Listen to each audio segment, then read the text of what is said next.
¿Cómo andás? Buenas tardes.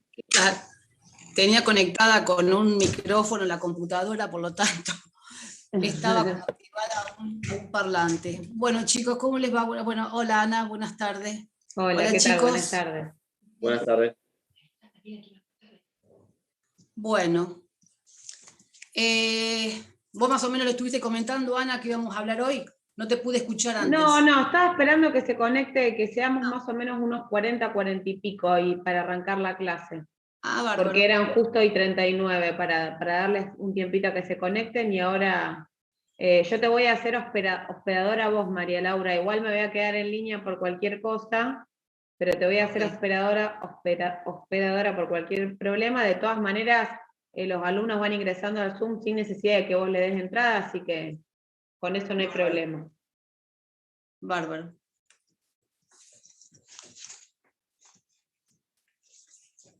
Decís que más o menos esperemos hasta que haya 40 y pico. Sí, con que haya 40 ya podemos arrancar. Ahí tengo 33, así que vamos a esperar un minutito más y ya arrancamos, si te parece.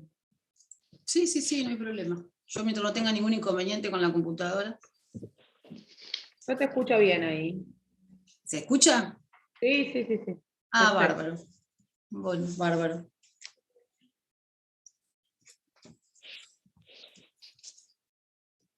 Queda poco ya, chicos, para el examen. Creo que es en noviembre, ¿no? El 10. El primer llamado. El primer llamado, sí. Falta poquito.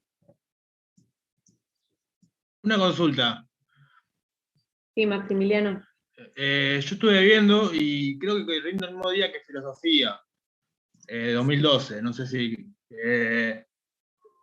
¿te puedo decir algo? ¿Horario asignado para No, por eso estuve más o menos viendo y creo que el mismo día y nada más.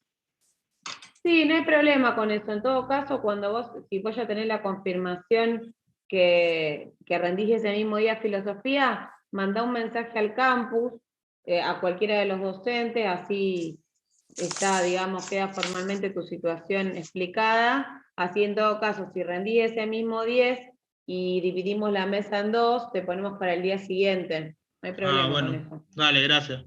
No, de nada.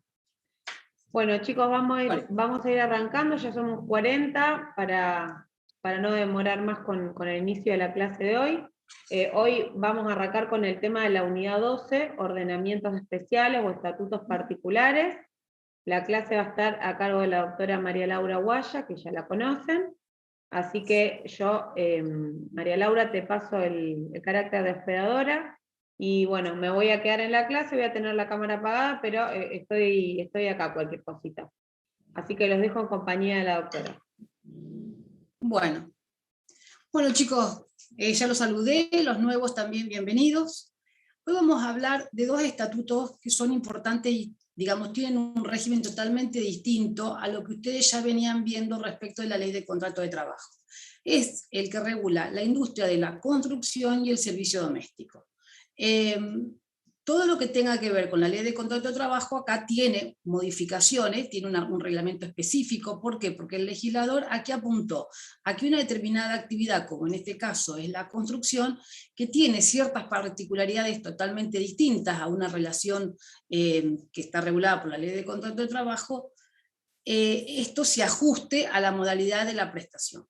Ustedes imagínense, chicos, una empresa constructora tiene un tiempo límite de la obra. La obra puede oscilar entre los 1 y 3 años, generalmente. Por lo tanto, ese operario tiene una temporalidad. No hay una relación por tiempo indeterminado. ¿Vieron cuando ustedes vieron modalidad por tiempo indeterminado? Bueno, acá no tenemos esa situación, porque el operario ingresa, termina la obra y va a otra obra, es nuevamente contratado.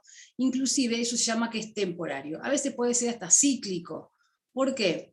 Porque a veces la actividad que tiene que desarrollar yesero, colocador de azulejo, electricista, entra y permanentemente también entra y sale de la obra. Y también no solamente cíclica, temporaria, como yo dije, sino que va rotando. Es decir, todas estas características que hacen a este tipo de rama, este tipo de actividad, que es la construcción, hace de que tenga una modalidad totalmente distinta a la ley de contrato de trabajo que ustedes venían desarrollando. Por ejemplo, el artículo 35 les vuelvo a decir, esto se rige por una ley que es la 22.250. Eso tienen que tenerlo, porque después la van a tener que estudiar. La 22.250 es lo que rige al personal de la construcción. En el artículo 35 le dice que las disposiciones de este estatuto son de orden público y que excluyen a las contenidas en la ley de contrato de trabajo en cuanto se refieren a aspectos de la relación laboral contemplados en la presente ley. En lo demás, dice el artículo, aquella, es decir, la ley de contrato de trabajo, será de aplicación en todo lo que resulte compatible y no se oponga a la naturaleza y modalidades de este régimen jurídico específico. Es decir, es lo que le dije antes, aplicamos la 22.250 y podemos aplicar en alguna medida que pueda resultar compatible la relación laboral a la naturaleza de esta situación, no haya ningún tipo de contradicción y sería viable la ley de contrato de trabajo, pero solamente de manera muy excepcional. ¿Queda entendido más o menos? ¿Se entiende? Es decir, nos regulamos por la 22.250. ¿Qué sucede? Como yo le dije de estas características, que la modalidad de la prestación es cíclica, es temporaria, no es por tiempo indeterminado, hay algunas figuras que son, digamos, claras en la ley de contrato de trabajo, como por ejemplo el tema del despido, con o sin justa causa, en el sentido de las indemnizaciones, el integrativo mes de despido, que en este caso no serían aplicables. Yo ahora les voy a, digamos, como para que ustedes entiendan la diferencia, ¿no?, del sistema. Yo ahora voy a arrancar directamente por cuál es, digamos, el artículo 1, a quienes abarcaría esta situación. Ustedes, si van teniendo alguna duda, ya que están silenciados, me van preguntando, así yo vuelvo a explicarlo o de última a leerlo. El artículo 1 le dice, ¿quiénes están comprendidos en este marco legal? El empleador de la industria de la construcción que ejecuta obras de ingeniería o arquitectura, excavaciones, construcciones nuevas, modificación, reparación, conservación, demolición de la ya existente, montaje, instalación de partes ya fabricadas, vías y obras. También comprende al que elabora elementos necesarios o que efectúe trabajos destinados exclusivamente para aquellas obras, en instalaciones o dependencias de su propia empresa, establecidas con carácter transitorio y para único fin. Chicos, el tema de la construcción es un poco lo que dice acá, es muy amplio, es muy abarcativo, inclusive no necesariamente algo destinado a una vivienda o levantar o construir un edificio, sino también puede ser puentes, pueden ser caminos, digamos, todo tipo de construcción, ¿no?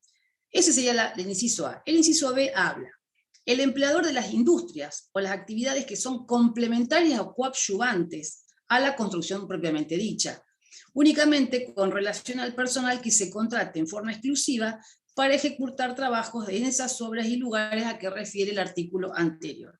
Es decir, no solamente el titular de la obra, sino también acá vendría a ser la persona que presta una colaboración, que coadyuva en tareas que son complementarias a esta obra.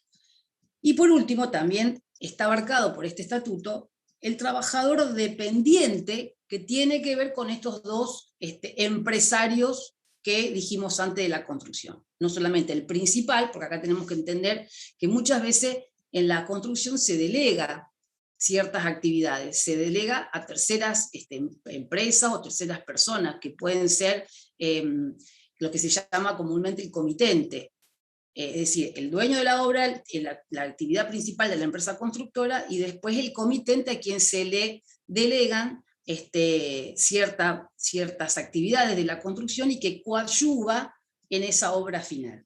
Y por supuesto los dependientes de ambos. ¿Estamos claros con esto? ¿Sí? Lo que no se abarcaría, en este caso, vieron que a veces uno escucha cooperativas de vivienda, como que son cooperativas de trabajo. La cooperativa de trabajo no está incluida dentro de este régimen. ¿Por qué? Porque al ser una cooperativa de trabajo, los trabajadores que están trabajando, digamos, son socios, son una especie de asociados. ¿Por qué? Porque el régimen de la cooperativa de trabajo es distinto. No sería, en este caso, la cooperativa como persona jurídica, un empresario que persigue un ánimo de lucro. ¿Entienden, chicos? Últimamente ha habido muchas, en Rosario, por ejemplo, la cooperativa de trabajo, la cooperativa de vivienda. Ustedes dirán, ¿se aplica a la construcción? No, no se aplica a la construcción. ¿Por qué? Porque ellos son los operarios y la gente que trabaja asociados a esa cooperativa de trabajo. No tenemos un empresario que persigue un ánimo de lucro. Como yo les dije, de estas características, digamos, que tiene la ley que abarca lo que yo ya le dije anteriormente, también el artículo 2 refiere a quienes nos abarca la ley, es decir, quienes están excluidos. ¿Y qué sería? Personal de dirección, administrativo, técnico, profesional, jerárquico y de supervisión. Imagínense que en una obra tenemos miles de todas estas personas que trabajan, que administran, que dirigen la obra, la cuestión técnica, el profesional, el arquitecto, los operadores. El inciso B habla del propietario del inmueble que, no siendo empleador de la industria de la construcción, construya, repara, modifica su vivienda en forma, digamos, personal, individual, y de los trabajadores que ocupan en ella en forma directa para tales fines. Es decir, no abarcamos personal de dirección, personal profesional, técnico, de supervisión y jerárquico, como tampoco al dueño de casa, que contratamos para hacer una determinada obra. ¿Por qué? Porque el dueño de casa no vendría a ser acá un empleador de la construcción. También quedan excluidas la administración pública, nacional, provincial y municipal, sus entes centralizados, descentralizados y autárquicos, que por supuesto la administración, vialidad nacional como ente autárquico, vialidad provincial también ejecutan obras, como por ejemplo todo lo que vemos en ruta, ¿no? Pero no estarían abarcados por este régimen. Tampoco estarían abarcados las empresas del Estado y las empresas estatales con regímenes especiales, anónima, con participación estatal mayoritaria y demás. Lo importante en este sistema, como ya le dije, las características propias, en donde la relación laboral se extingue porque finaliza la obra, o se puede extinguir sin justa causa, en donde no hay, al no haber un plazo, como yo les dije antes, un plazo determinado, no hay derecho a una cuestión indemnizatoria, como ustedes estudiaron con la indemnización por despido, la del artículo 245. Como tampoco podría ser que la extinción del contrato se produzca por la incapacidad del trabajador. Es decir, es totalmente distinto el régimen. ¿Hasta ahora vamos bien? ¿Tienen alguna duda? ¿Voy muy lenta? ¿Voy muy rápido, perdón? ¿Quieren que vaya más lento? No, perfecto, profe. ¿Está bien? Perfecto. Ok.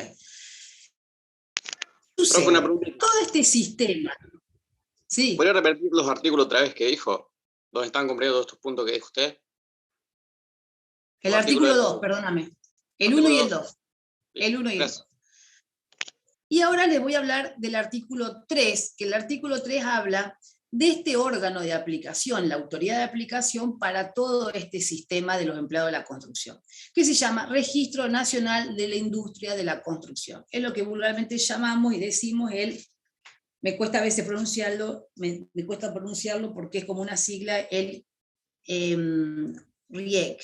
Bueno, no me sale bien, pero bueno, es un registro. En este registro, que depende del Ministerio de Trabajo y que es un ente autárquico, es donde en forma obligatoria tiene que inscribirse ese empleador, en los que dijimos nosotros del artículo 2, del artículo 1, perdón, tienen que inscribirse como empresa o como persona jurídica o como empresario de la construcción.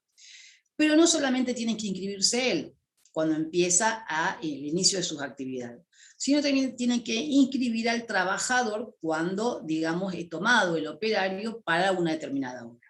Es decir, se inscribe, finaliza la obra o se termina esa relación laboral y después ese obrero quedará expectante a conseguir una nueva obra y un nuevo trabajo, digamos, porque va permanentemente, como yo les dije antes, rotando.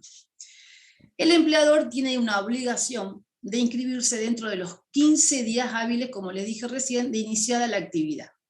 Y tiene que iniciar, digamos, realizar la inscripción de ese trabajador al cual toma, también dentro de ese mismo plazo, desde la fecha que él ingresa. Y acá es importante, y digamos, no les digo que sea raro, porque no es, pero ¿vieron cuando hablamos que yo les di la clase sobre deberes y derechos de las partes? En donde el trabajador tiene muchas obligaciones y tiene muchas, digamos, también deberes. En este caso, el trabajador tiene que entregarle al empleado de la construcción, cuando se lo requiere, de todos los datos necesarios, ya sea de su libreta, porque ahora le voy a explicar, digamos, que viene todo un tema de una libreta de inscripción en este registro, tiene la obligación de entregarle todos sus datos y entregarle, si lo tuviera, la libreta de aporte. Me voy al artículo 13, que dice que esta libreta de aportes es un instrumento de carácter obligatorio que expide este registro, esta autoridad de aplicación. ¿Para qué? Para el momento en donde ahí queda, digamos, registrada la situación del obrero y todos los aportes que se le van haciendo para el futuro cese de esa relación. ¿Entienden lo que voy? Perfecto. Es decir, están los recibos y demás, pero acá hay una libreta de aporte, y que es importante porque al extinguirse la relación viene un fondo de cese laboral. Por eso es importante este tema de los aportes. Esta inscripción que se tiene que hacer, es importante inclusive que el empleador, como le va a requerir al trabajador la libreta anterior, porque él, digamos, es un operario que viene ya trabajando en la rama de la construcción, y si no la tuviera, o la perdió, o tiene que hacer una nueva, o un duplicado, o arrancar de cero, le tiene que suministrar todos sus datos personales para poder hacer esta inscripción. Es decir, acá tiene el trabajador la obligación de cumplimentar con esta entrega de datos, o la entrega de la libreta si la tuviera. ¿Estamos de acuerdo? ¿Qué sucede si el trabajador no le entrega esos datos? Por lo tanto, el empleador no puede hacer esa inscripción del operario. ¿Me entienden, chicos? En este caso, tiene el empleador digamos, la obligación de, o inclusive como no lo puede registrar, extinguir la relación laboral. Le pagará los salarios caídos y nada más. Es una cosa totalmente distinta a lo que ustedes venían viendo respecto del despido. ¿Se dan cuenta de la diferencia? Es decir, lo leo. La libreta de aportes es un instrumento de carácter obligatorio que expide el registro de acuerdo al sistema de la ley, por medio del cual se pueden verificar la aplicación de ellos, en la cual deberán consignarse todos los datos y demás constancias que se determinen para su reglamentación. Al iniciarse la relación... Sí, sigo. ¿Alguien me preguntó algo? No, profe, yo tenía una duda antes de que siga con otros temas. Ahí, cuando el empleado no le presenta la libreta, ¿el empleador tiene la facultad o la obligación de recibir? Ahí te lo leo. Escuchá, mira, iba justamente a eso. Al iniciarse la relación laboral, el empleador requerirá del trabajador la presentación de la libreta, y en este último caso deberá ser efectiva su entrega en el término de 15 días de su ingreso. Si no contare con dicho documento, que es lo que te dije antes, deberá proporcionarle al empleador todos los datos en ese mismo lapso. Los datos requeridos para la inscripción, renovación u obtención del duplicado, de lo cual se otorgará al trabajador constancia escrita. El correspondiente trámite deberá ser iniciado por el empleador dentro de los 15 días de la fecha de ingreso. Es decir, me dio todos los datos, lo inscribo. Y el 14, en caso de que y ahí viene lo que vos me decís, en caso de que el trabajador no hubiere hecho satisfecho en el término las exigencias del artículo anterior, el empleador lo va a intimar previamente a que se lo haga y le haga entrega de eso en 48 horas. En caso de que no lo haga, lamentablemente, esa intimación tiene la obligación a su cargo de dejar rescindida la obligación. Porque imagínense, chicos, si a mí no me entregan los datos y no me entregan la libreta y no me entregan el duplicado, el empleador está en falta y tendría ahí una relación que no está registrada. ¿Entienden por qué es importante? No es que tiene una facultad, es decir, primero lo va a intimar, le va a decir, por el principio de la buena fe, lo intima, 48 horas, entregame los datos. No le entrega la documentación requerida, se rescinde la obligación. Es decir, el empleador no va a cargar con una relación no registrada. ¿Está bien lo que te quise entender? Profesora, sería que pasar esas 48 horas, si no presenta esa documentación, se extingue de pleno derecho, o sea, ya está. Exactamente. Bien. Fíjate, en caso de no cumplimiento de las obligaciones a cargo del trabajador, a pesar de la intimación, el empleador deberá declarar, es decir, por eso te digo, si no queda en falta él, ¿entienden, chicos? Si no queda en falta él, deberá declarar rescindida la relación laboral sin otra obligación que pagarle las remuneraciones de vengada. Sueldos. No estamos hablando de nada porque recién empezó. Digamos, la situación sería, empieza hoy, le pido las cosas, lo intimo porque no me lo entrega, le doy 48 horas, la intimación se practica dentro de esos 10 días desde que empezó a trabajar, ya ahí tengo 10 días que está trabajando, no me lo cumple, rescindo, ¿qué le pagaré? 10 días, ¿cuánto más de trabajo? Claro, chicos, como ¿Por qué? les dice la doctora, tengan en cuenta que este es un régimen particular en donde se va a regir por la 22.250 como principal ley, independientemente de que resulte la LST aplicable en todo lo que no se oponga a la naturaleza, a las modalidades de este régimen, y tengan en cuenta que esta es una de las particularidades de esta rama de estos profesionales de la construcción, no profesionales, sino trabajadores de la construcción. Es una particularidad esta libreta, a partir de la cual, digamos, se van a efectuar los aportes que tiene que hacer el empleador a ese trabajador, a esa cuenta del trabajador, y que también se relaciona de alguna manera con la extinción de esta particular relación de trabajo. Entonces tengan en cuenta que, como bien le decía la doctora, si el empleador no cumple con esta intimación y a dar por rescindida la relación laboral, está en falta el empleador. O sea, el empleador que quiere resguardarse tiene que manejarse de esta manera. Respecto de lo que vos preguntabas, Candelaria, no se considera extinguida a pleno derecho. El empleador la tiene que extinguir, pero no va a tener una responsabilidad indemnizatoria respecto de ese trabajador si él actuó conforme lo establece la 22.250, es decir, que es íntimo y el trabajador no presentó ni la libreta ni brindó los datos correspondientes para que el empleador inicie el trámite de la libreta, en el caso de que el trabajador no la tenga, tiene que dar por rescindida la relación, justamente también para resguardarse él mismo de las eventuales responsabilidades que le corresponden. Porque, gracias, Ana. María Laura. No, de nada. Claro, como dice Ana, y ahora viene la explicación, ustedes van a entender por qué es importante esa libreta de aportes. Porque el empleador tiene que hacer un aporte durante el primer año de la relación laboral del 12% de la remuneración básica que percibe el trabajador. Ahí no se va a contar el tema del sueldo no complementario ni las horas extras. Y eso se va a ir acumulando a lo largo de la obra por la cual ha sido contratado. El primer año se le descuenta un 12%, tiene que pagar un 12% el empleador, y en el segundo año tiene que pagar el empleador el 8% de lo que perciba. Y eso se va acumulando en una cuenta bancaria a nombre del trabajador. Cuando se extingue la relación, por eso acá el problema es que no hay indemnización, no está el famoso artículo 245 que ustedes vieron en la ley de contrato de trabajo, va a percibir ese trabajador, producida la extinción, así sea sin justa causa, aunque a ustedes les parezca una locura, porque va a cobrar ese fondo de desempleo, ese fondo de cese de desempleo. Por eso es un régimen totalmente distinto a lo que ustedes venían viendo. Y esto lo tienen, digamos, en el encuadre legal que dice la ley. Es un poco lo que le dijo recién Ana. Es algo totalmente atípico, es decir, por eso son estatutos especiales.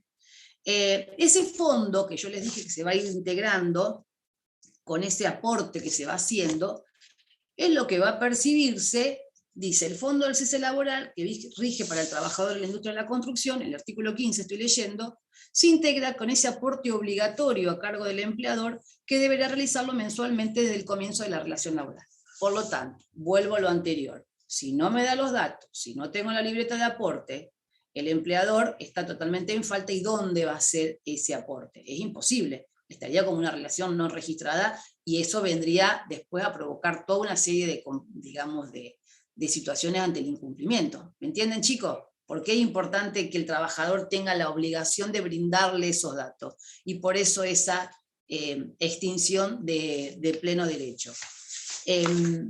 Dice, desde el primer año de la prestación de los servicios será el equivalente al 12%, como le dije recién, de la remuneración mensual en dinero que persiga el trabajador sobre salarios básicos y adicionales, establecidos en la Convención Colectiva de Trabajo, con más los incrementos dispuestos por el Gobierno Nacional, que en forma general o hayan sido concebidos por el empleador en forma voluntaria sobre los salarios básicos. Es decir, puede ser que el empleador le haya dado, pero en forma voluntaria. Y después de ese año de antigüedad es el 8%. Todo esto se va a ir acumulando. Este aporte, que no se puede modificar, es decir, no lo puedo modificar en menos, van a ser depositados en una cuenta bancaria a nombre del trabajador en concepto de fondo de cese laboral. Obviamente que le va a dar un beneficio desde el punto de vista para que no se deprecie a nivel monetario, y también es importante que este patrimonio que queda, digamos, para el trabajador es inalienable e irrenunciable para el trabajador, no pudiendo ser embargado, ni cedido, ni grabado, solamente por temas de cuestiones alimentarias. Y siempre que se haya producido ese desempleo, es decir, que se haya producido el cese de la relación. ¿Entienden? Ese fondo no se toca. Queda para el final. Porque ¿cuál es el fundamento de ese fondo? No le digo que sea una indemnización, porque no es la indemnización del 245, es un fondo que va a tener el trabajador cuando se termine la relación laboral, cuando se termine la obra, cuando, digamos, el motivo del cese, y ahí lo va a ir a percibir. Es decir, ¿para qué? Para hasta que aparezca una nueva obra, hasta que aparezca un nuevo trabajo, ese operario tenga la posibilidad de poder mantenerse él y mantener a su familia. ¿Entienden? No va a cobrar una indemnización como ustedes estaban acostumbrados. No va el 245, el integrativo mes de despido. Tampoco se aplicarían las indemnizaciones del artículo 1 y 2 de la 25323. Es decir, todo ese régimen, no. ¿Estamos de acuerdo? Profe, ¿Puedo seguir? Profe, tengo una pequeña consulta. Sí. Entonces, si lo despiden sin justa causa, Igual. ¿podría reclamar los daños y perjuicios aparte, ya que no estaría el 245, o este fondo de cese laboral contempla los daños? En este caso, la extinción de la relación laboral, aunque te parezca una locura, sin justa causa, da lugar al tema del fondo. Pero nada más. No, todo lo otro no es aplicable. Ok, entonces están comprendidos los daños dentro del fondo, no podría reclamar. Claro, porque vos tenés que en el primer año va el 12%. El empleador tiene que obligatoriamente depositar el 12% de ese salario básico y adicionales que cobra. No SAC, no las horas extras. Y al año siguiente, supongamos que la obra dure 3 años, que más o menos es un promedio general que dura la obra, en ese caso después el aporte es del 8%. Vos imagínate toda esa acumulación durante todos los meses. Cuando esta persona termine la obra, va a tener este fondo de cese para cobrar. O también puede ser, chicos, que se extinga no solamente porque finalice la obra, también puede ser que tenga algún inconveniente el trabajador y que se produzca el fallecimiento del trabajador y bueno, no tengan que cobrar los derechohabientes. La esposa, la mujer, los hijos, porque digamos, trabajan en la construcción, es una actividad también que ellos ejercitan y ejercen de manera muchas veces riesgosa, ¿no? Eso lo vemos lamentablemente en las noticias, ¿no? Cuántas veces ha sucedido. Es feo que uno lo diga, pero la verdad es que sucede. Y ahí en este caso ese fondo lo tienen que cobrar los derechohabientes, la esposa, los hijos y demás. Eso también está todo regulado en la misma ley. Discúlpame, María Laura, está perfecto lo que les dice la doctora y ten en cuenta acá, Genaro, como bien te dijo la doctora, este régimen del fondo de cese laboral reemplaza al 245. Claro. Teniendo en cuenta que el fondo de cese laboral reemplaza al régimen que establece el 245 de la indemnización tarifada, se entiende que los daños y perjuicios que producen la extinción están comprendidos en este régimen de extinción. Si hubiera algún daño extra que el trabajador quisiera reclamar, como vimos en la clase de extinción de la relación, en ese caso, bueno, habría que ver si el trabajador acreditara y probara un daño extra, por ejemplo, algún tipo de despido discriminatorio, etcétera, Claro. etcétera, pero ahí vamos a estar ante un supuesto distinto, porque vos tenés en cuenta también que en un régimen de 245 también se entiende que la tarifa incluye esos daños y perjuicios que le produce a ese trabajador o trabajadora la ruptura del contrato de trabajo. Acá estamos en la misma situación, con una forma particular de indemnización, digamos, de entrega de este fondo de cese laboral al momento en que la relación se extingue por cualquier causa. Entonces, teniendo en cuenta esto, se entiende que esa entrega del fondo de cese laboral comprende los daños y perjuicios que produce la extinción. Si el trabajador invocara algún perjuicio extra, debería en todo caso invocarlo y probarlo, y ahí también va a depender de la interpretación jurisprudencial, ¿no? Pero en principio podrías ver, bueno, no sé si plantear algún caso de ley de 23.592, o sea, es decir, algún tipo de despido discriminatorio, pero en principio cualquier daño y perjuicio normal que le produce la extinción está incluido en este fondo de cese laboral que se le entrega al momento de la extinción. ¿Está? Mirá, Sí, sí, ahora gracias. que vos decís eso, yo me acuerdo, hace un par de años atrás, creo que en la zona de San Lorenzo, hubo, no me acuerdo si fue un despido discriminatorio, pero me acuerdo que hubo un fallo por una discriminación por una cuestión de género.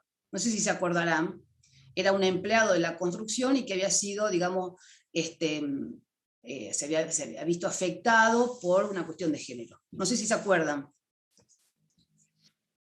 ¿No se acuerdan?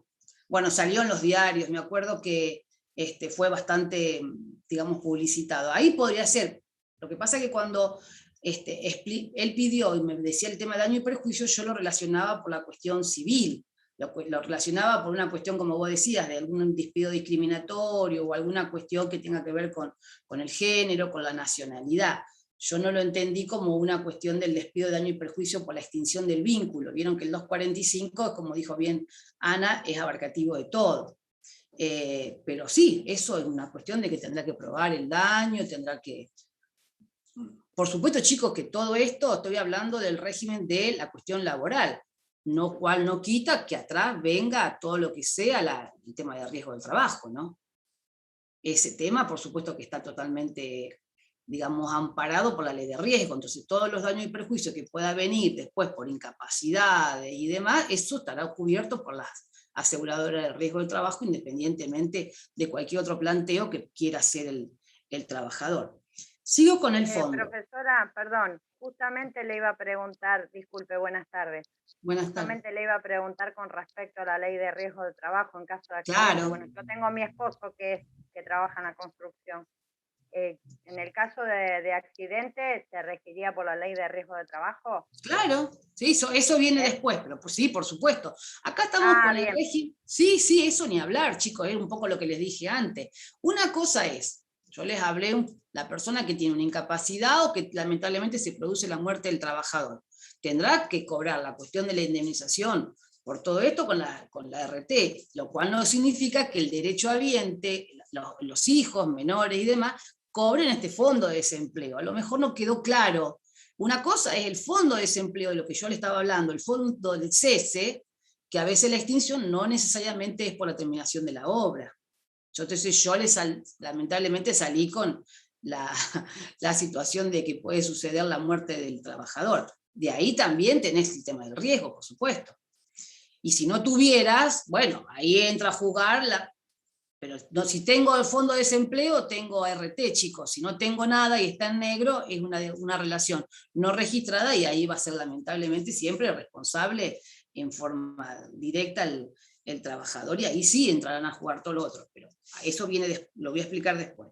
Los depósitos que habla del fondo del cese laboral se efectúan dentro de esos 15 días, una vez que se haya devengado la remuneración, prohibiéndose el pago directo al trabajador, es decir, ese fondo, ese dinero que se integra, que yo ya le dije que era inalienable, que era un patrimonio del trabajador, que era irrenunciable, se va a ir integrando y nunca se le va a pagar en forma directa a él. el trabajador dispondrá de este fondo al cesar la relación laboral, debiendo eso sí o sí comunicar de manera fehaciente la rescisión del contrato, si es por parte del trabajador, y en caso de que termine la obra o que lo finalice, la decisión sea de parte de la empresa, tiene que comunicar de manera fehaciente esa extinción para poder ser acreedor de ese fondo. Por eso el artículo 17 dice, producido el cese, el empleador le deberá entregar la libreta de aportes con la acreditación de todos esos depósitos y todos esos aportes que haya realizado, con las actualizaciones. Dentro de un plazo, dice la ley, de 48 horas de finalizada la relación laboral.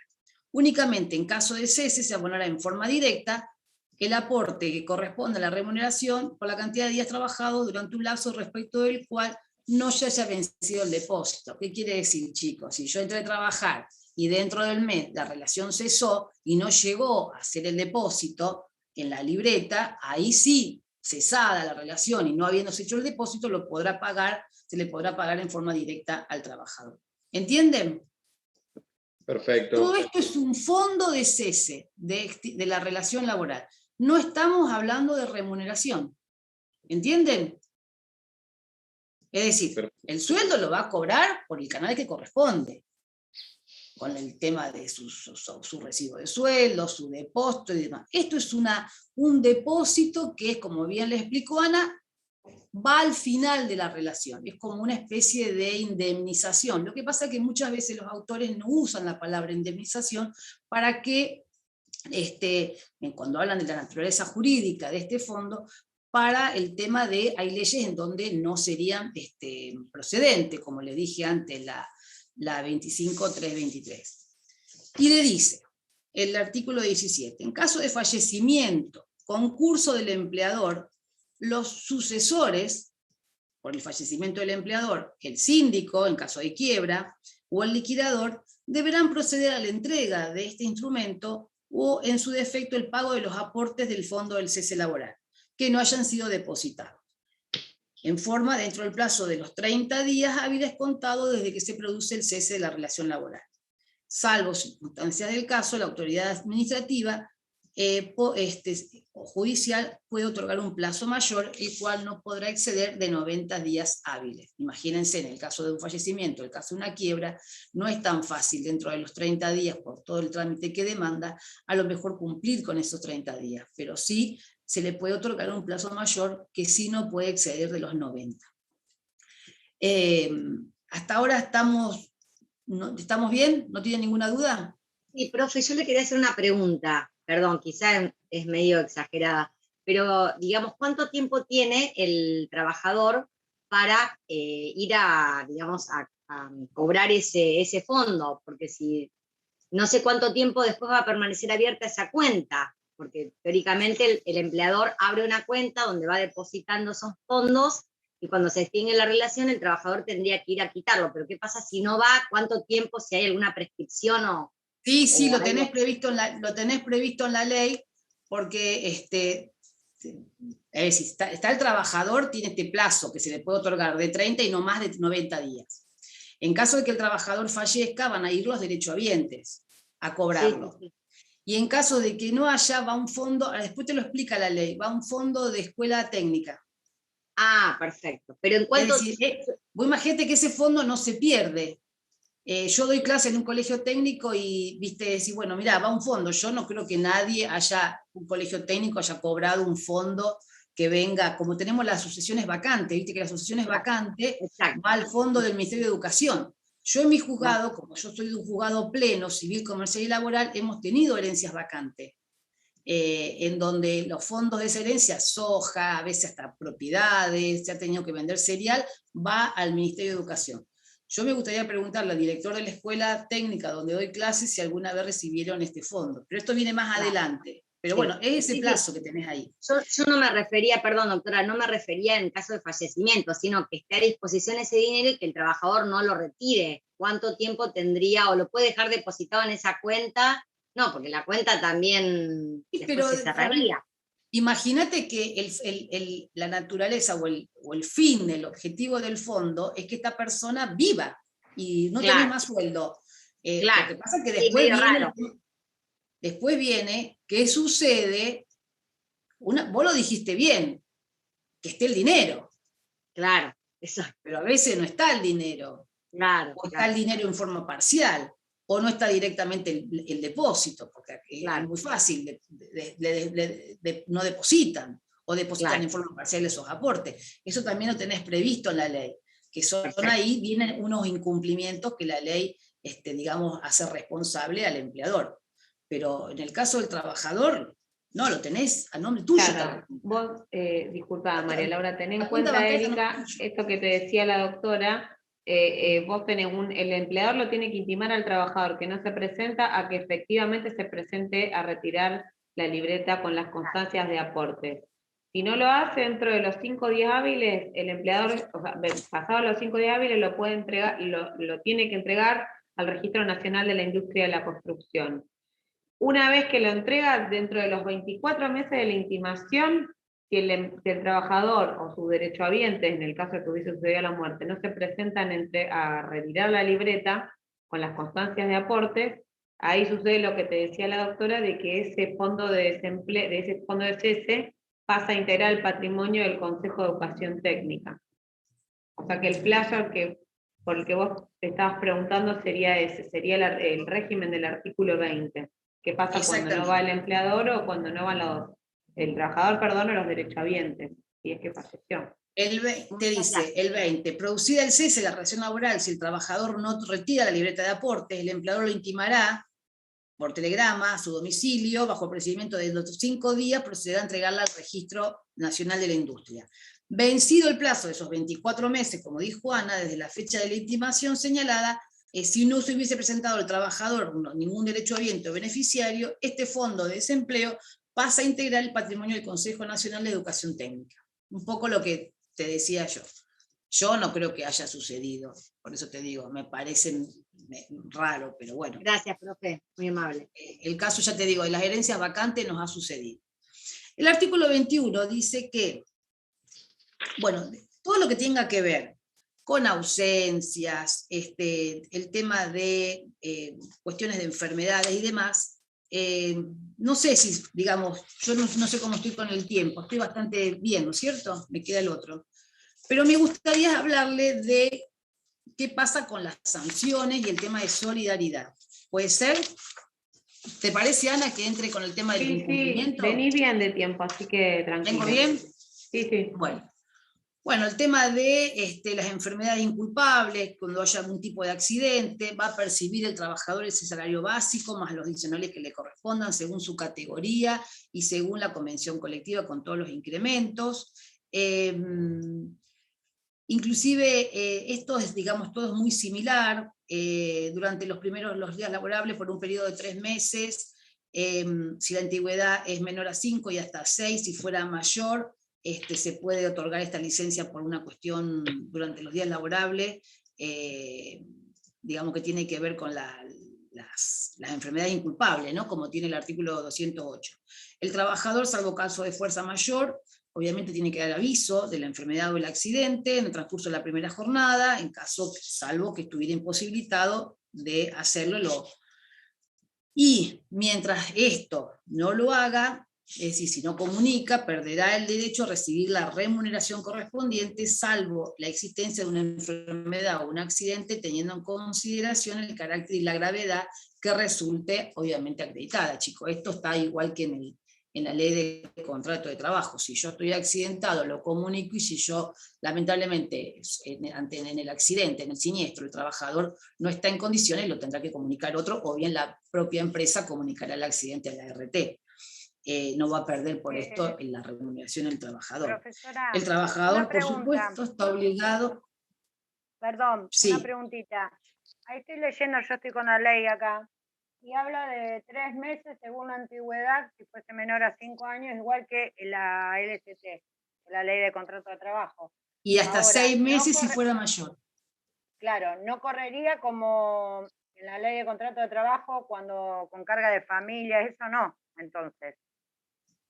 la diferencia que habría, digamos, este artículo con la ley de contrato.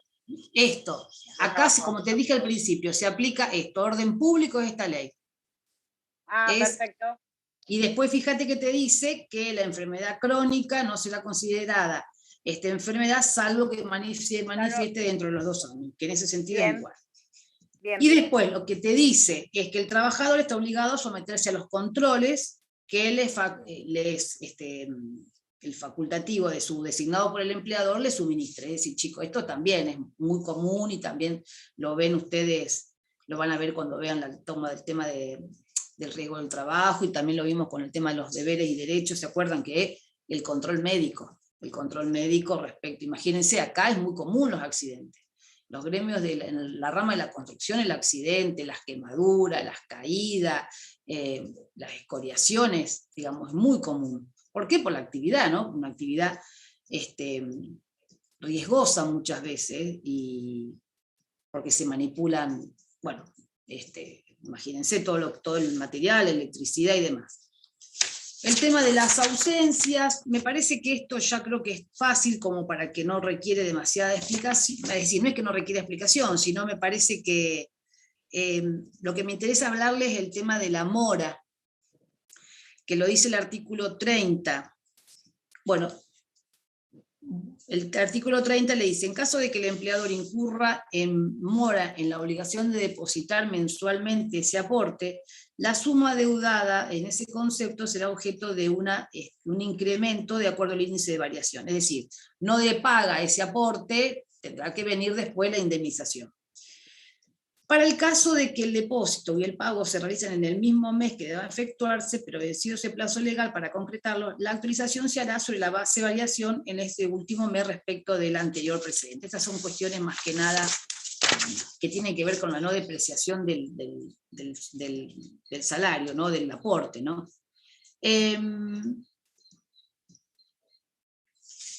Por supuesto que queda el tema de la conservación del empleo, como le dice el artículo 31, y el tema de las suspensiones, en caso de, por cuestiones que lo dice el artículo 27, podrá suspender al trabajador hasta durante 20 días al año, contado a partir de la primera suspensión, tiene que ser siempre notificada para que sea válida de manera fehaciente y contener un plazo fijo, igual que como se dieron las sanciones disciplinarias en la otra ley, pero bueno, la obligación también de exhibir los libros, la documentación, que así lo requiera el registro, que es la autoridad de aplicación. Mensualmente el empleador tiene la obligación de entregarle al trabajador la constancia de ese fondo, de ese depósito del aporte al fondo de desempleo. Es decir, el trabajador mes a mes va a ir viendo que ese aporte se está haciendo. Entonces, si en caso de que el empleador no le entrega esa constancia del depósito, ahí viene el recálculo que les dije anteriormente. El tema de, yo les quería comentar la cuestión de las multas y el artículo, el tema de la solidaridad. Esto sí es un tema, digamos, imagínense que en una obra ustedes tienen el empleador principal que ejecuta la obra y a su vez se vale de estas personas que subcontrata servicios o que contrata terceras personas o contratistas de la construcción. Es decir, que coadyuvan, que colaboran para en el desarrollo de toda la ejecución de toda la obra. Estoy en el artículo 32 por los que están siguiendo la ley. Dice: quien contrate o subcontrate los servicios de contratistas o subcontratistas de la construcción deberá requerirle a estos la constancia de la inscripción en el Registro Nacional de la Industria de la Construcción y comunicarle a la iniciación de la obra y su ubicación. En realidad, no es solamente, digamos, la persona que contrate al subcontratista o a este comitente, no es solamente lo que le tiene que pedir en la inscripción nacional en el registro de sus trabajadores o el inicio de la obra o la ubicación de la obra, sino también tendrá que pedirle a este subcontratista para la cuestión de la solidaridad todos los datos que tienen que ver con esos trabajadores. Por ejemplo, la constancia de inscripción en el IERRIC, el aviso, las exigencias impuestas al comitente respecto de la clave de identificación laboral de cada uno de los trabajadores que presten servicio, las constancias de las altas y de las bajas, las constancias expedidas por la FIP. Todo esto, digamos, si yo soy empresario principal y subcontraté a otro, le tengo que pedir respecto de sus empleados todo. En la medida de que está todo en regla, no será responsable respecto de cualquier situación que se plantee con los empleadores. Ustedes estudiaron el tema de solidaridad del famoso artículo 30 de la Ley de Contrato de Trabajo. Y en este caso, es decir, yo principal, por supuesto, seré responsable. Hago la obra yo sola, tengo que cumplir con todo. Pero si subcontrato, o bien me valgo de terceras personas que coadyuvan, sí tengo que requerirle a todos ellos el cumplimiento de estas obligaciones ante el registro y de los aportes. ¿Por qué? Porque si no voy a ser responsable también. Es decir, se cumple, no seré responsable como principal, digamos, de la obra. ¿Entienden lo que les digo? Perfecto. ¿Cumple el subcontratista? ¿Cumple el subcontratista con todos sus operarios? El principal quedaría totalmente desligado. Mientras que, si no cumple, serían ambos solidariamente responsables. Y en este caso, hay opiniones, porque esto lo produjo una modificación de la 25013 en el artículo 17, que inclusive muchos interpretan, y yo creo que en esa postura está el doctor Pastorino, es que si el dueño de la casa que contrata a una persona para que le venga a hacer una reparación en la vivienda, y el dueño de la casa no es un empresario de la construcción, ¿me siguen? Sí, sí, perfecto. El dueño de la casa no es un empresario de la construcción. Llamé a unos operarios o contraté a personas para que me vengan a hacer un arreglo. Pero si yo, dueño de la casa, no soy, digamos, diligente en pedirle toda esta documentación, también en casos de que suceda, ya sea por accidente o que suceda por un tema de no pago de los salarios y demás, el dueño de casa también va a ser responsable. Esta es una opinión que tiene, una opinión, digamos, de la doctrina, y creo que Ana me lo va a saber decir mejor, es la que interpreta el doctor Pastorino. Profe, una preguntita. Que muchas veces pasa a diario, nos debe pasar a todos cuando, no sé, por ahí una estupidez lo que voy a decir, pero uno contrata un plomero, no sé, un gasista, y uno no, es cierto, ¿no? Uno no le pide por un trabajo ocasional en qué condición, o si es monotributista, y a veces puede pasar de que haya Dios quiera que nunca pase un accidente y es responsable uno como dueño de casa. Puede pasar eso. Claro, pero acá no sería él como contratista. No, porque vos claro. lo contratás a él. Exacto. Vos lo contratás a él. ¿Qué pasa con el operario que él trae? ¿Entendés? Ahí está el meollo. Claro. Exacto, lo que te dice es el dependiente. Porque a él, al plomero, al gasista, al techista, vos lo contrataste por una locación de servicio. Una locación de servicio. Claro. Una locación de servicio. ¿Qué pasa con el operario que él trae? Y ahí es el problema. Ya, independientemente que uno le pida generalmente, ¿tenés un seguro? Sí, tengo un seguro de seguros personales, de accidentes personales. No, chicos. No, pienso en el jardinero. Si me ocurre a mí pensar en el entrenador del jardinero, nunca uno se pone a pensar y se agarra la cabeza, porque uno, a ver. Pero no es el jardinero, es el peón del jardinero. Sí, es el peón del jardinero.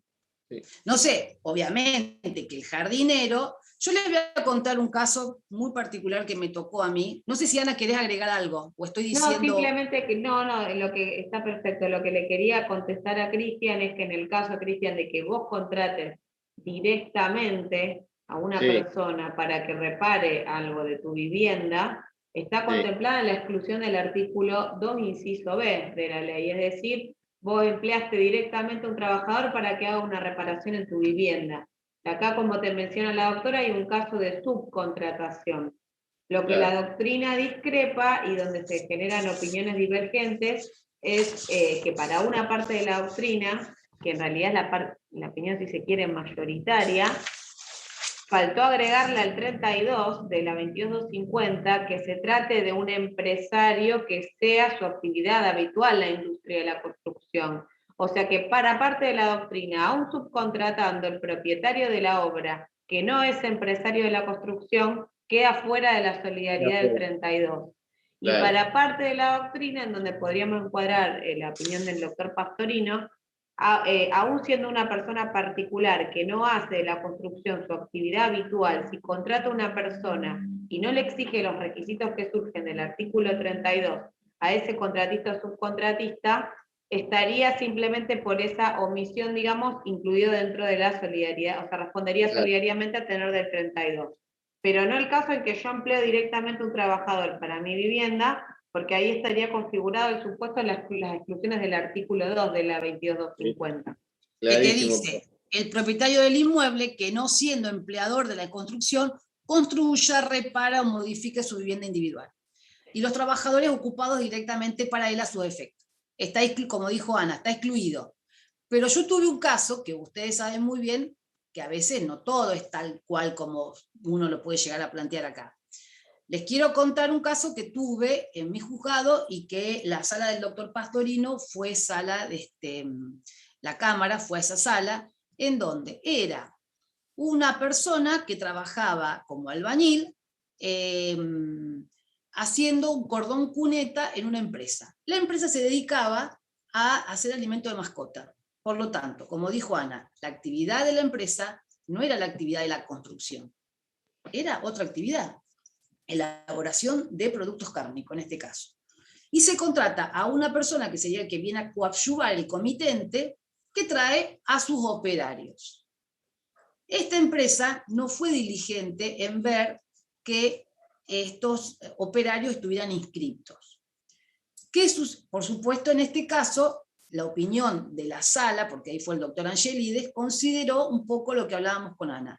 Al no hacer la actividad propia y específica de la empresa, y esto era un trabajo de construcción, no le alcanza la solidaridad. ¿Me siguen?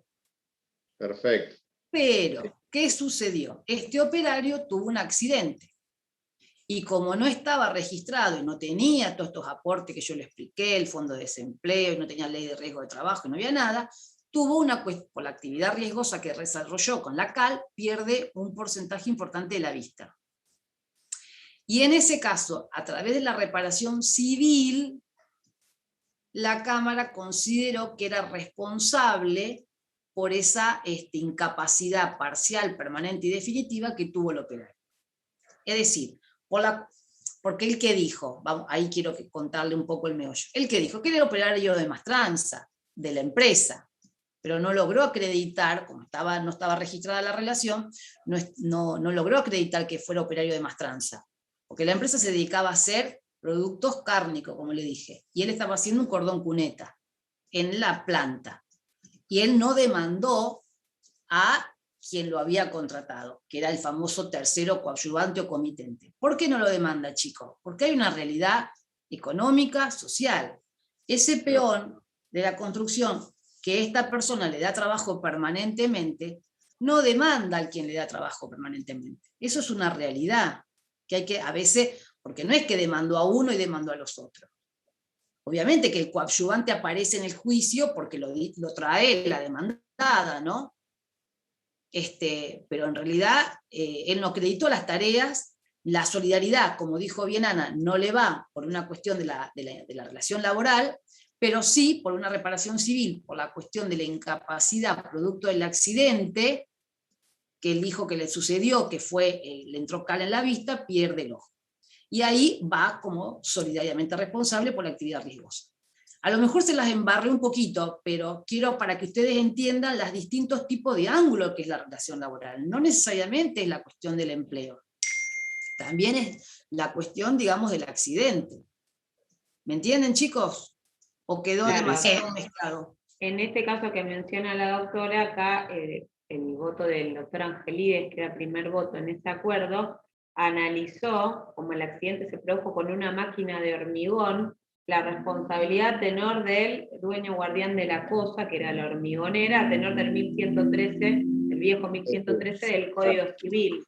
Es decir que en Sí. realidad fuimos, o sea, se fue por el lado de la responsabilidad civil, atento a que, en definitiva, quien era el dueño o guardián de la cosa era la empresa, pero en sí es así como les dice la doctora, bueno, van a tener que evaluar todo y también va a ser una cuestión de cómo está encarada la demanda por el abogado del actor, ¿no? Lo que van a entrar a considerar. Y más cuando uno actúa como Cámara de Apelación, que siempre va a estar limitado por la dimensión de los agravios, ¿no? Entonces, de alguna manera uno está limitado por, en el caso del juez, lo que fue materia de la pretensión, es decir, la demanda y la contestación. Y cuando uno es tribunal de alzada, en la medida del agravio, no puede ir más allá de lo que no fue materia de agravio, ¿no? Profe, una preguntita cortita, y ahí puede ser una cuestión de estrategia, o bueno, habrá que ver cada caso, obviamente, pero si una cuestión de ir la demanda por la vía laboral o por la vía de los daños y perjuicios por la vía civil. Claro, es la pregunta que hizo hoy, creo que fue Genaro Santiago, ¿no? Que hablaba de la reparación de los daños y perjuicios. Ahí Claro, fue un caso similar. Él no probó la relación laboral con la empresa, porque él dijo como que era tarea de mantenimiento. No probó la cuestión laboral, entonces ahí se le aplicó la solidaridad, pero sí se le aplicó la responsabilidad, digamos, de la empresa, a pesar de que no se dedicaba a la construcción, por una cuestión de una reparación integral o la actividad riesgosa de la máquina o de la... porque fue en ocasión del, digamos, fue en el trabajo. Pero a lo que voy, y que quiero que quede también en claro, que a lo mejor el doctor Pastorino se lo puede preguntar, sería para concretar. ¿Se cumple con los aportes? ¿Se cumple con la registración en el registro?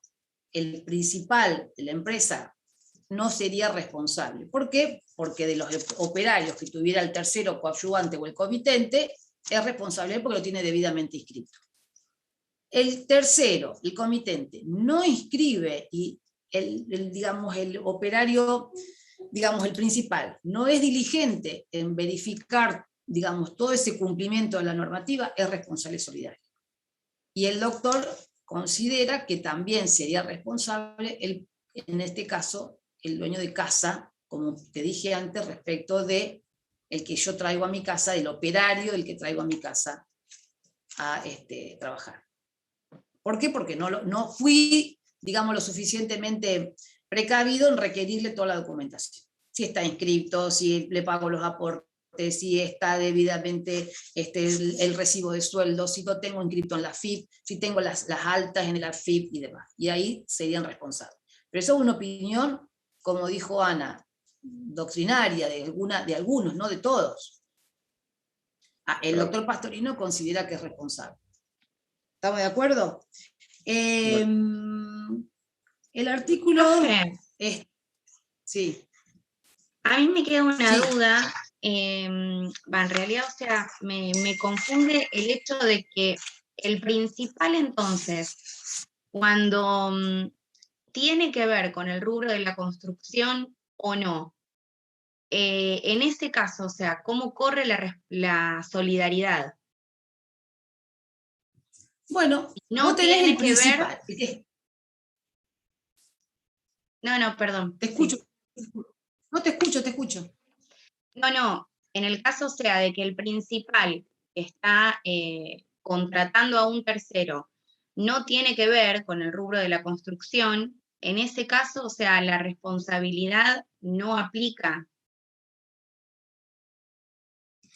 Bueno, es lo que te decíamos antes, son opiniones, digamos, totalmente doctrinarias. Antes había dos posturas, una postura amplia y una postura restringida, pero hay una ley, que es la 25013, modificó el artículo 17 en el último párrafo, y hoy por hoy te dice que son responsables de forma solidaria, ¿me entendés? Con el tema del comitente de la obra, porque tenés que pedirle todo. Bien. ¿Quién es Brenda la que me preguntó? No, Florencia. No, Florencia. ¿Entendés lo que te digo? Sí. Entonces quedaría al margen que sea o no del rubro de la construcción.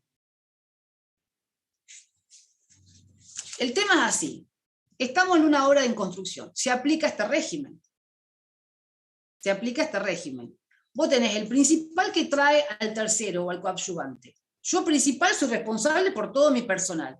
Pero la solidaridad respecto de los empleados del coadyuvante, en la medida de que yo no hice la averiguación de que estuviera todo en regla, voy a ser responsable como principal. ¿Me entendés? Claro. Voy a ser responsable, ¿por qué? Porque no fui lo diligente, ese control personal que tengo que hacer, de decir, bueno, a ver cómo están todos tus empleados, yo principal de la obra, ¿cómo están todos tus empleados? ¿Están todos debidamente registrados? Todos, tenés 10 operarios acá en la obra, ¿están todos debidamente registrados? A todos le hacés los pagos, mostrame las altas tempranas, las cuestiones de la FIB, el quill de cada uno, acá está todo. En ese caso el principal no sería responsable. ¿Por qué? Porque el tercero coadyuvante o el comitente cumple con todo. Pero si este tercero coadyuvante no cumple, el principal, lamentablemente, que permitió que esta gente ingresara y que no estaba debidamente inscrita con todos los papeles como corresponde, va a ser solidariamente responsable. Bien. ¿Entendés lo que te digo? Estoy hablando de una empresa en construcción. Lo que te decía respecto de la opinión del doctor Pastorino es que él considera que independientemente que no sea un operario de la construcción, que no sea un empresario de la construcción, igual protege al trabajador frente, porque se está como en cierta manera beneficiando por esa actividad, ¿entendés? Yo soy dueño de mi casa, contrato a alguien, y me vienen los operarios de los que me están colocando el techo. Y ahí considera de que si yo no fui lo diligente y no se cumple con la ley, soy solidariamente responsable, pero es una opinión. Ahí la doctora te dijo, el doctor Pastorino tiene esa opinión. El doctor Angelides, en ese fallo que yo te dije, consideró que no lo abarcaba la solidaridad porque no acreditó que fuera empleado de esta empresa. No sé si querés aclararlo un poco, Ana, vos, ¿cómo es? Sí, yo en realidad Porque lo no que sé si en respuesta a tu pregunta, Florencia, la parte de la doctrina que entiende que el propietario, como vos fíjate que el 32 menciona a los empresarios, propietarios y profesionales, cuando se desempeñen como constructores de obra, o sea, aparte de la doctrina entiende que se está refiriendo a los propietarios en tanto se desempeñen como constructores de obras. Por eso parte de la doctrina que si se quiere podemos llamar mayoritaria, entiende que es un requisito para que proceda la solidaridad, que haga de la construcción su actividad habitual. Para otra parte de la doctrina, aún siendo el propietario individual que contrata o subcontrata y que no hace de la construcción su actividad habitual, al no haber exigido toda la documentación, o sea, no haber cumplido con la norma del 32 en cuanto a lo que le tiene que exigir a ese contratista o subcontratista, esa omisión lo hace solidariamente responsable a pesar de que no haga de la construcción su actividad habitual, a pesar de que no sea un empresario de la construcción. Pero ahí hay una, digamos, si se quiere, una discusión doctrinaria. O sea, en realidad, lo importante es, bueno, la postura mayoritaria entiende que de la letra del 32 surgiría que al mencionar al propietario, entienden que cuando dice que se desempeñen en la construcción de obras, o sea, se está refiriendo al propietario que hace de eso su actividad habitual, no a cualquier propietario. Pero aparte de la doctrina entiende que aún si el propietario cumple con esa omisión de exigirle toda esa documentación, se trata de un propietario que se dedica a cualquier otra actividad que no sea la construcción, igualmente responde de forma solidaria. Esa sería la discusión que mencionábamos antes, ¿está? Perfecto, ahora sí. Gracias. Bien. ¿Quedó claro? No, de nada. María claro? Laura, me parece que por ahí podríamos pasar al estatuto de auxiliar de casas particulares por la hora, más que nada. Bueno, no sé si alguien tiene alguna pregunta o quiere hacer alguna pregunta o aclaración respecto de la ley 22250. A mí me gustaría decirle qué pasa cuando se extingue la relación, que puede suceder que no esté el aporte, que el aporte esté efectuado en forma defectuosa, que el aporte se haya hecho en forma parcial. Entonces, en ese caso, sí, también la ley establece una serie, este incumplimiento por parte digamos, que hizo el empleador, y se puede reclamar ante este incumplimiento una reparación. El artículo 18 les dice: el incumplimiento de las obligaciones impuestas en el artículo anterior producirá la mora, quedando expedita una acción judicial para que al trabajador se le haga la entrega de la libreta y se le depositen todos los aportes o se le deposite el pago directo en el caso que corresponda. Esa intimación de 2 días lo hará acreedor de una indemnización, y acá lo importante es que esta indemnización la tiene que siempre sí o sí graduar el juez. que puede ser prudencialmente que no podrá ser de menos de 30 y no de más de 90 salarios. Es decir, no es que hay no es una indemnización, sino es ante un incumplimiento y ante la mora de que le digo, pagame los aportes, acreditame los aportes, tiene la vía judicial expedita para poder pedir para este incumplimiento. Eso es una cosa que también es importante porque muchas veces no todas las relaciones están registradas, chicos. Entonces, bueno, se encuentra con que una persona lo puede inclusive pedir, pero esto se gradúa, lo gradúa el juez. ¿Entienden? Es como una especie de, ante el incumplimiento, una especie de indemnización.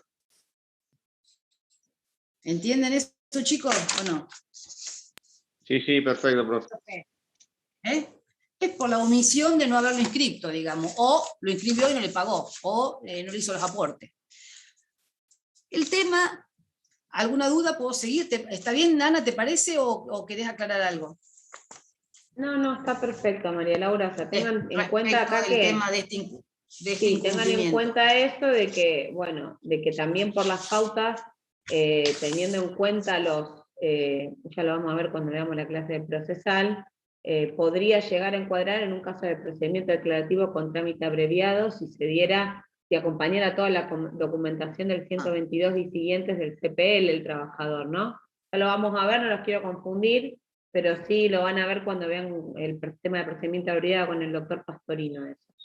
Claro, es decir, ustedes sepan que tiene una acción judicial para poder reclamar ante ese incumplimiento por el no pago o no haber entregado la libreta, o no haber entregado los aportes, o haber hecho los aportes en forma parcial. Con respecto al servicio doméstico, chicos, el servicio doméstico es la ley 26844, es el régimen especial de contrato de trabajo para el personal de casas particulares, que fue promulgada en abril de 2013 y que viene a derogar el famoso decreto ley número 326 del 56 y sus modificaciones, en donde lamentablemente este decreto ley fue un decreto que realmente tenía muy pocos beneficios para las trabajadoras del servicio doméstico.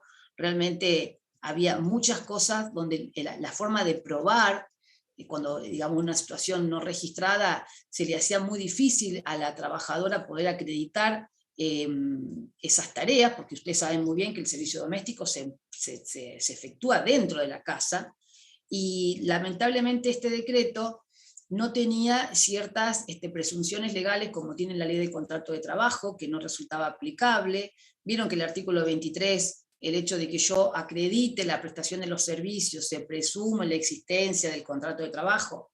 Bueno, acá lamentablemente en este decreto no existía esta presunción a favor de la trabajadora. Ella tenía que acreditar fehacientemente, para poder acceder a las indemnizaciones, el haber trabajado. Y a veces, chicos, era muy difícil.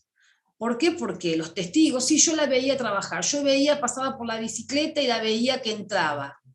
El hecho de verla entrar a una persona, a una casa particular, es una prueba idónea, contundente y asertiva de que era de empleada doméstica.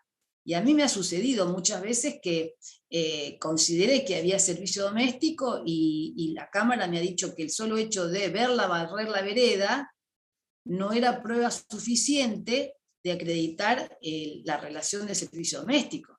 Entonces, fíjense de qué manera estaba desprotegida este colectivo de mujeres que es importante en la vida de cada uno de nosotros, porque los que salimos a trabajar diariamente y que dejamos en manos... A mí me criaron desde los 6 meses en mi casa. Le quiero decir que la vida de uno se puede desarrollar y puede trabajar y puede salir a estudiar y demás, porque también tenemos la colaboración de siempre generalmente sabemos que son mujeres, ¿no? que hacen las tareas de la casa. Por lo tanto, esta nueva ley, la 26844, vino a igualar, a no discriminar más a este colectivo de mujeres que tanto ayudan. Lo importante de esta ley es que acá no tenemos la figura de un empleador que está usufructuando, que está lucrando con esta actividad. Y digamos, esto también tienen que tenerlo en cuenta, porque acá, digamos, quienes trabajan, la empleadora o el empleador son personas físicas, por supuesto no personas jurídicas, siempre van a ser personas físicas que requieren los servicios de estas, en este caso de las mujeres de servicio doméstico, que si bien no hay distinción de sexo, ¿no? Pero la mayoría generalmente son mujeres, en cuanto a que inclusive antes la ley no tenía protección para la maternidad, digamos, realmente era una ley un decreto de ley muy discriminador, ¿no? En cuanto a las disposiciones que tenía. Inclusive, para que sea considerado servicio doméstico, tenía que cumplir un mínimo de 4 horas diarias y 4 días semanales. Por lo tanto, si trabajaban menos, no era considerado dentro del servicio doméstico. Imagínense, tengo que acreditar que trabajaba, tengo que acreditar que trabajaba más de 4 horas, tengo que acreditar que trabajaba más de 4 días. Imagínense, realmente no era una tarea fácil. Y muchas veces he visto, lamentablemente, o hemos tenido que muchas veces hasta rechazar demandas cuando la prueba no era, digamos, contundente, y como no teníamos, como le dije antes, esa presunción favorable, lamentablemente la actora no acreditaba debidamente y venía el rechazo de la demanda, ¿no? Esta ley es totalmente distinta y equipara en cuanto a las disposiciones como tiene la ley de contrato de trabajo. Esta ley, en el artículo 1, establece cuál es el ámbito de aplicación, que es para toda la Argentina, empleados y empleadas de trabajo que presten en casas particulares y en el ámbito de la vida familiar, y que no importe para el empleador, como le dije antes, un lucro o un beneficio económico directo, cualquier sea, y ahí viene la aclaración, la cantidad de horas diarias o jornales semanales en las cuales estén ocupando sus labores. Es un poco la diferencia que tenía la ley anterior. Yo le decía que tenían que acreditar más de 4 horas, más de 4 días por semana. Esta forma de aplicación se rige, también resulta de aplicación las modalidades de contratación reguladas por la Ley de Contrato de Trabajo, aprobado por la Ley 2744. ¿Y cuáles son las modalidades de prestación? El inciso A te dice, trabajadores, trabajadoras que presten tareas sin retiro para un mismo empleador y que residan en el domicilio donde cumplen sus tareas, trabajadoras que presten sus tareas con retiro para el mismo y único empleador, o trabajadores que presten servicios con retiro para distintos empleadores. ¿Qué quiere decir? Que yo puede ser que sea una trabajadora de personal en casa particular y que vaya durante la semana trabajando en varias casas de familia. Por lo tanto, todos tienen la obligación de inscribirme. No como antes, como le dije.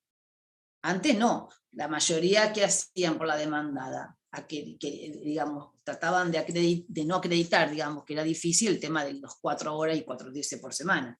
Acá, así sea la cantidad que trabaje, todos tienen la obligación, porque la ley les dice en el inciso 3, distintos empleadores. El artículo 2 habla de la aplicación y dice, ¿por qué se considera trabajo en casa particular? Prestación de servicios, ejecución de tareas de limpieza, mantenimiento u otras actividades del hogar, y se tenderá como tales a la asistencia personal y acompañamiento prestado a los miembros de la familia o a quienes convivan en el mismo domicilio con el empleador, así como también el cuidado no terapéutico de personas o enfermas o con discapacidad.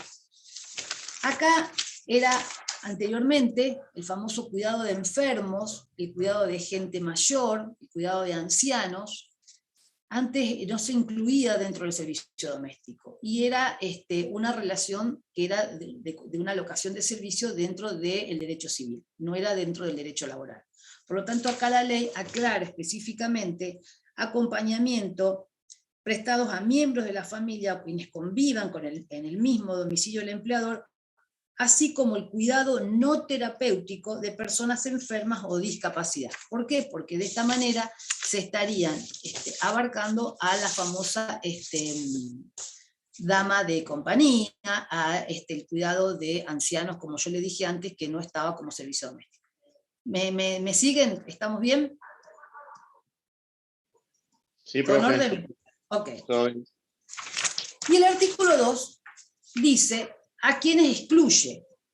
Entonces, no se va a considerar como personal de casa particular y quedarán excluidas de este régimen a personas contratadas por personas jurídicas que realicen tareas, como establece la presente ley. Imagínense una persona jurídica que contrata gente de limpieza, chicos, es decir, no es una casa particular, es una empresa. Personas emparentadas con el dueño de la casa, tales como padres, hijos, hermanos, nietos, o lo que las leyes y o usos, costumbres consideren relacionadas con algún grado de parentesco o vínculo de convivencia no laboral con el empleador. Aunque le parezca una pavada, he tenido juicios laborales en donde las nietas demandaban a las tías por el cuidado de la abuela. He tenido casos en donde no demandaban a su propia madre, que era también la hija de la abuela, entienden lo que le estoy diciendo, ¿no? Pero hubo juicios laborales en donde la nieta, que vivía con la abuela y su pareja, ellos demandaban a sus tías por el cuidado de la abuela. Entonces acá está totalmente prohibido, está excluido. Y después le dice el inciso C, personas que realicen tareas de cuidado y asistencia de personas enfermas o con discapacidad cuando se trate de carácter exclusivamente terapéutico para el cual se exija contar con habilitaciones profesionales específicas. Es decir, si soy personal, cuidado no terapéutico, servicio doméstico. Es decir, cuidado de personas con enfermas, con discapacidad, pero no es terapéutico, servicio doméstico. Cuidado como era antes el cuidado de gente, dama de compañía, gente enferma. Pero sí, es terapéutico, ya no entra en la rama del servicio de casa particular. Y ahí después les voy a contar un fallito respecto de qué se considera terapéutico. El doctor Angelides, en un juicio palavecino, Nérida Susana con Osuna, hizo una valoración en cuanto a qué considera que sería el asistente terapéutico. Y acá, en este caso, el juez de primera instancia le había hecho lugar como trabajadora servicio doméstico, la parte demandada dijo no, era terapéutico, por lo tanto estaba excluido de la ley. Y entonces, en este caso, el doctor plantea, donde dice que la ley, en este caso una ley provincial que tenemos nosotros, la 13970, requiere como requisito específico para el ejercicio de esta función de acompañante terapéutico estar inscrito en un registro de acompañantes, poseer un certificado credencial otorgado por la autoridad de aplicación, tener un título por una institución terciaria que lo habilite o universitaria, y en este caso tiene que tener una formación, una habilitación como profesional de la salud. Y también requiere muchas veces que tenga una prescripción médica en donde esta persona necesite ese cuidado terapéutico. Es decir, si esta persona tiene una habilitación especial, cuenta con un registro, está inscripta, tiene una prescripción médica, que esta persona con una discapacidad enferma necesita un cuidado terapéutico, no va a estar dentro del sistema de servicio de casas particulares. Pero si en realidad es una dama de compañía que todas las noches acompaña en el cuidado, no, ahí sí va a ser dentro del servicio doméstico. Yo lo hablaba con el doctor Pastorino previo a la clase, ¿no? Y estaba también Ana en una charla como para poder compaginar un poco de qué manera dar la clase, y me dice, tomar la presión, me dice el doctor Pastorino, es terapéutico. Es decir, son casos que se tendrán que valorar y analizar en el caso en concreto qué pruebas se aportan, qué atención requería, qué situación tenía esa persona enferma y qué cuidado especial tenía. Por eso que el tema del no terapéutico y o terapéutico es como para un elemento que tendrá que tener en cuenta el juez al momento de fallar, qué considera si se incluye o no incluye dentro del servicio doméstico. ¿Me entienden, chicos, cuál es la importancia de esto? Que antes esto no tampoco estaba. Y también están excluidas las personas que convivan en el alojamiento con el personal de casas particulares, pero que no presten servicio de ninguna naturaleza para el mismo empleador, y las personas contratadas para solamente conducir un vehículo particular de la familia, es decir, un conductor de vehículo, no sería abarcativo por esta ley, que eso también sucede.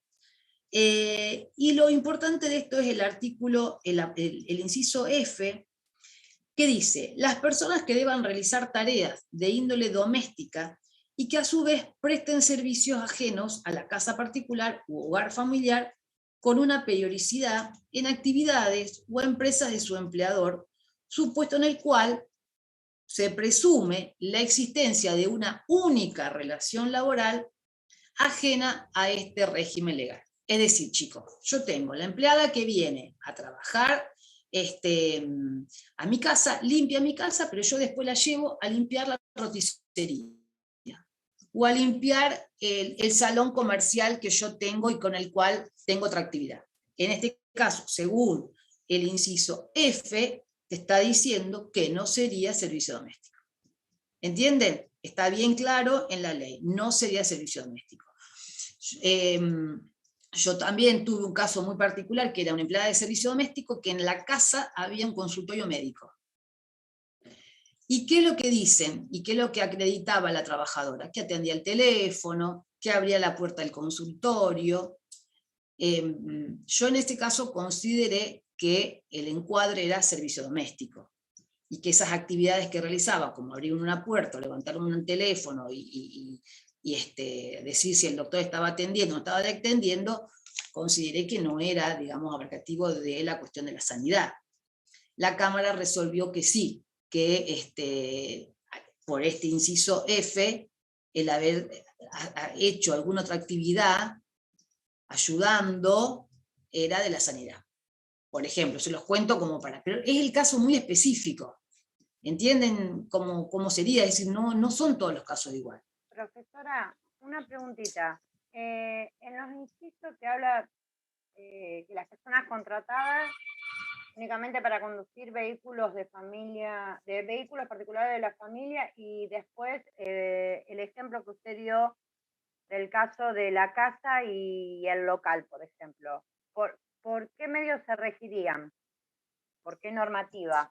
Porque el caso por ejemplo, en el caso del servicio particular del conductor de vehículo, tendrá que tener la ley de contrato de trabajo.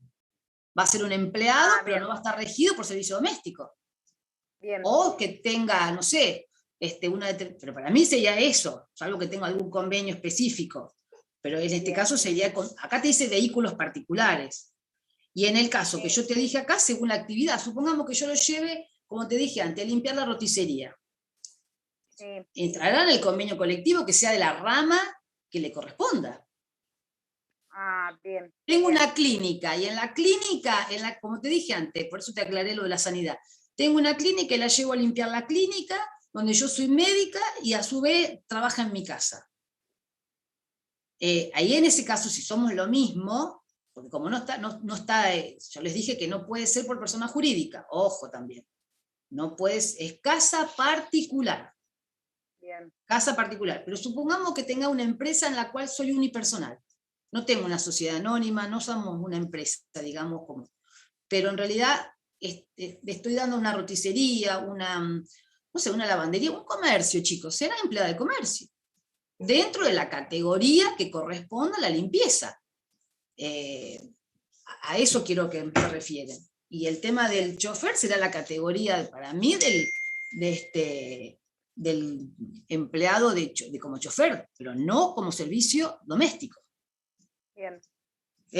Bueno, esta ley, como yo les dije antes, es importante. ¿Por qué? Porque equipara a la mujer en cuanto a todo lo que tiene que ver retribución, la licencia por maternidad, que antes no la tenía. En ese sentido también es muy es importante porque, ya les dije, son mujeres y no tenían ni siquiera la licencia de embarazo y ahora lo tienen.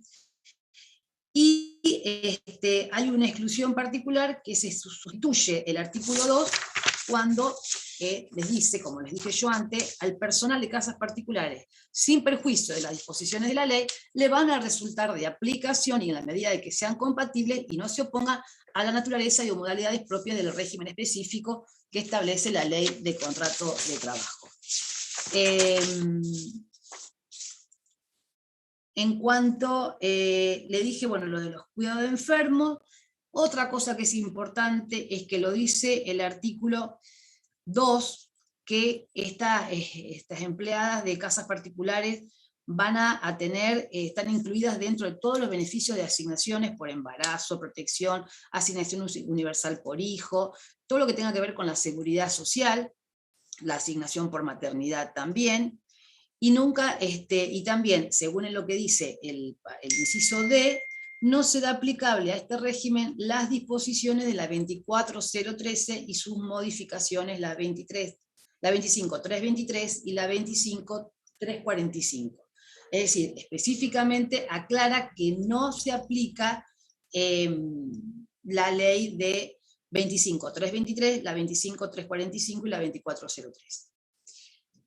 El inciso E habla que las empleadas o empleadas del régimen del contrato de trabajo para el personal de casas particulares también está dentro de lo que sea la facultad de la FIP, ¿no? Todos los formularios que se tienen que llenar. Creo que ustedes no sé si habrán escuchado que últimamente hubo toda una serie de modificaciones y que se pueden inscribir en la FIP. Ahora se le tiene que abrir una cuenta en el Banco Nación para que se le deposite el sueldo ahí. Antes la ley establecía como que el pago era en forma, en cierta manera, se podía hacer en forma noble, digamos como la ley de contrato de trabajo, sino que se pagaba en efectivo, pero ahora hay que abrir una cuenta para poder permitir, a lo mejor hoy con esta nueva ley, blanquear a las que casas particulares, a estas mujeres que a lo mejor no estaban registradas, y se le abre una cuenta en el Banco Nación. Eso también, digamos, es importante y, por supuesto, chicos, como también sucede con el Estatuto de la Construcción y como esto también, todo lo que tiene que ver con la reparación de accidentes y enfermedades producto de los riesgos del trabajo, está tanto el empleado de la construcción como el servicio doméstico comprendida y amparada por la 24557 y la 26773. Es decir, la registración, el tema de la cobertura frente a un accidente, porque imagínense, chicos, todas las reparaciones, digamos, también es un lugar donde los accidentes domésticos saben muy bien que son, ¿cómo le puedo decir? Habituales, ¿no? Entonces, bueno, también hay que contratar una aseguradora de riesgo de trabajo. Lo que también tiene como novedad esta ley, vieron que yo le hablé trabajadoras con retiro, sin retiro.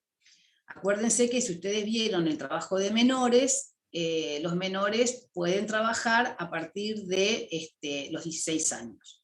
La ley aclara específicamente la prohibición de los menores entre los 16 y los 17 años pueden trabajar en casas particulares, pero siempre tienen que ser con retiro. Es algo en donde se protege a estos chicos, digamos a la adolescencia, digamos, contratarlos, digamos, con cama adentro, como se dice, digamos, sin retiro, que vendría a ser, ¿no? También es importante que cuando son menores, el certificado de aptitud física, como ustedes ya han estudiado, y la instrucción obligatoria, y la jornada es de 36 horas semanales. Todo lo demás tiene mucho de, digamos, de igualdad frente a la protección que tiene el resto de los trabajadores.